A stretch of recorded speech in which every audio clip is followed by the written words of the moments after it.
জলবায়ু পরিবর্তন প্রতিরোধে এক ঐতিহাসিক সিদ্ধান্ত। আন্তর্জাতিক বিচার আদালত আইসিজে এর নতুন এক রায়ে সূচনা হলো নতুন এক বিপ্লবের। নেদারল্যান্ডসের হেগে অবস্থিত জাতিসংঘের সর্বোচ্চ আদালত বলেছে, জলবায়ু পরিবর্তনে ক্ষতিগ্রস্ত দেশগুলো এখন থেকে একে অপরের বিরুদ্ধে মামলা করতে পারবে। এ রায় ক্ষতিপূরণ দাবির সুযোগ সৃষ্টি করেছে উন্নয়নশীল বা দরিদ্র দেশগুলোর সামনে, যা কার্বন নিঃসরণ কমাতে ও পরিবেশ সুরক্ষায় উন্মোচন করেছে নতুন এক দিগন্তের। এই রায়টি দেশগুলোর বিরুদ্ধে জলবায়ু পরিবর্তন সৃষ্টি করার জন্য ক্ষতিপূরণের দাবি তুলতে উদ্বুদ্ধ করবে। উন্নয়নশীল বা দরিদ্র দেশগুলো মনে করে, ক্ষতিপূরণ আদায়ের মাধ্যমে তারা জলবায়ু পরিবর্তনে সৃষ্ট দুর্যোগ মোকাবেলায় আরও কার্যকরী পদক্ষেপ নিতে সক্ষম হবে। এই মামলা শুরু হয়েছিল 2019 সালে প্রশান্ত মহাসাগরীয় দ্বীপ রাষ্ট্রগুলোর কিছু আইন শিক্ষার্থীদের উদ্যোগে। তারা তাদের দেশের জলবায়ু পরিবর্তনের প্রভাব মোকাবেলায় ব্যর্থ হয়ে এই মামলার সিদ্ধান্ত নেয়। তাদের মধ্যে একজন সিউসিয়া ভেইকোনে আদালতের এই ঐতিহাসিক রায় শোনার জন্য দ্য হেগে উপস্থিত ছিলেন।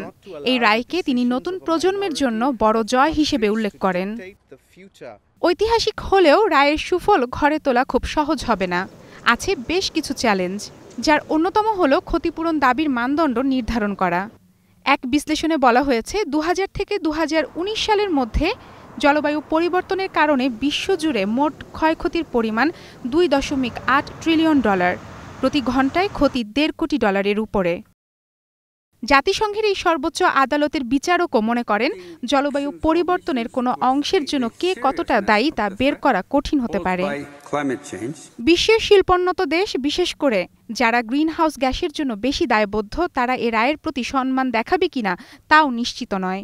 যেমন যুক্তরাজ্যের দাবি, 2015 সালের প্যারিস চুক্তি জলবায়ু সুরক্ষায় যথেষ্ট।